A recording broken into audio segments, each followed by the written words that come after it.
Hey, what's going on, guys? So pretty excited today. I have filled my Franklin half-dollar album. So if you watch a lot of the videos, you might remember I got this from Christmas from my family. And I was super excited because the Ben Franklin half-dollars are one of my favorite US silver coins. So this basically is an album that holds every single one that was made. So you have each year that it was produced as well as every mintage that it was produced in. So this has a nice little presentation, this album. This is a Whitman's album. Dansko is also another company that's super popular. They're probably the most sought after actual coin albums. And the albums themselves, if they're a little bit more rare, they could be collectible within themselves, not even just the coins. But these I think are awesome as well. But it has a nice, a little bit of history on the coin, information on the coin, on the album, things like that.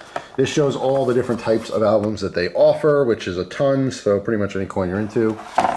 So if you're not familiar with coin collecting, different coins are made different places. So for example, the very first one in this series, when they designed this coin, this Franklin half-dollar, is from 1948, and there's no letter next to it, which means it's from the Philadelphia Mint. They just didn't put a mint mark on there. Then we have the 48D. So in 1948, we had one made in Philadelphia, one made in Denver, and that was it. Then we skipped to 1949. One was made in Philadelphia, one was made in Denver, and one was made in San Francisco, and so forth. So not every year was made every place. It's just interesting, but this has every individual type of coin. Now, as far as these albums go, some people try to keep them really, really high condition, mint state, type coins that are super expensive. I just wanted to get one from every year that was decent. That was pretty much it. So the 1948, the first year of issue, this one happens to be the nicest coin in this album, in my opinion, being uncirculated with nice luster. But a lot of these are just circulated, just run-of-the-mill coins. And obviously some of them are a little bit harder to get than others. What's kind of cool about this is that in the back of the album, it shows you all the mintages. So this is the year, the mint, and how many were actually produced. So you can see some of these numbers are a lot less than others. All right, so you have key dates, which are obviously more rare, more expensive. But anyway, this happened to have one extra little spot in it, and I decided to put a toner in there. All right, so this has natural toning. In the camera here, it just kind of looks orangey, but there are some different colors popping through when you actually have that in the daylight. But that is it. It's a fulfilling moment when you complete a collection. So now, although I still like Franklin half-dollars, I'm not interested in looking for any specific years or any specific conditions.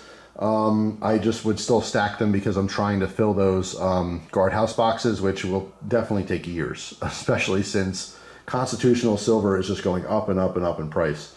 But this was awesome. This was a very fun journey, very fulfilling. And now I have to work on my piece dollar album. I do have a few more piece dollars that I need for that album. And unlike the Franklins, the piece dollars are much more expensive. The piece dollars, I mean, the run-of-the-mill scratched up piece dollar, they're pretty much going for 40 bucks across the board. And then you want certain key dates and stuff, 200, 300. You know what I mean? Like, that's a lot of money. It's a totally different ball of wax because they're just a more expensive coin. So this was a little bit easier to complete. But now I am going to work on the piece dollar album. And that one I have a Dansko for that as well.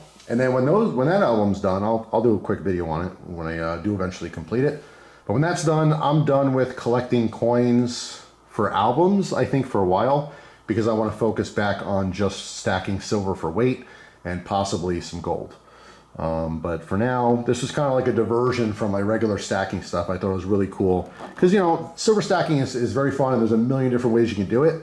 I was getting a little burnout, a little bit bored with, generic rounds and generic bars and things like that. So, and I didn't want to get into the collectible poured silver as much just because it's a higher premium. And I figure if I'm going to pay a premium on something, I might as well do something like this where it's specific types of coins.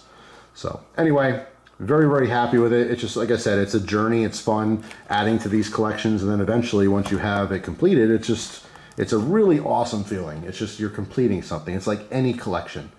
Anything that you collect, imagine completing it. Unfortunately, with knives, there's no such thing because there's just endless knives.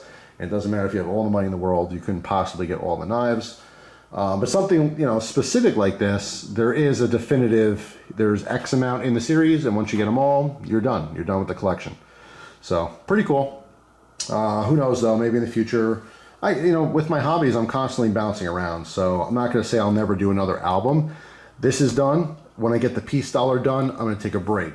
But in the future, I might want to come back and do like maybe a quarters album or, you know, a Mercury dime album. Who knows? Whatever piques my interest. You know, I'm always bouncing around to keep things fresh and exciting. But anyway, I just want to share this with you. Let me know down in the comment section, do you collect coins? And if you do you have different coin albums that you're trying to complete? It's just a really fun thing. So anyway, that's all. Thanks for watching. Hope you have an awesome day, and I'll see you tomorrow with a brand new video. Take care.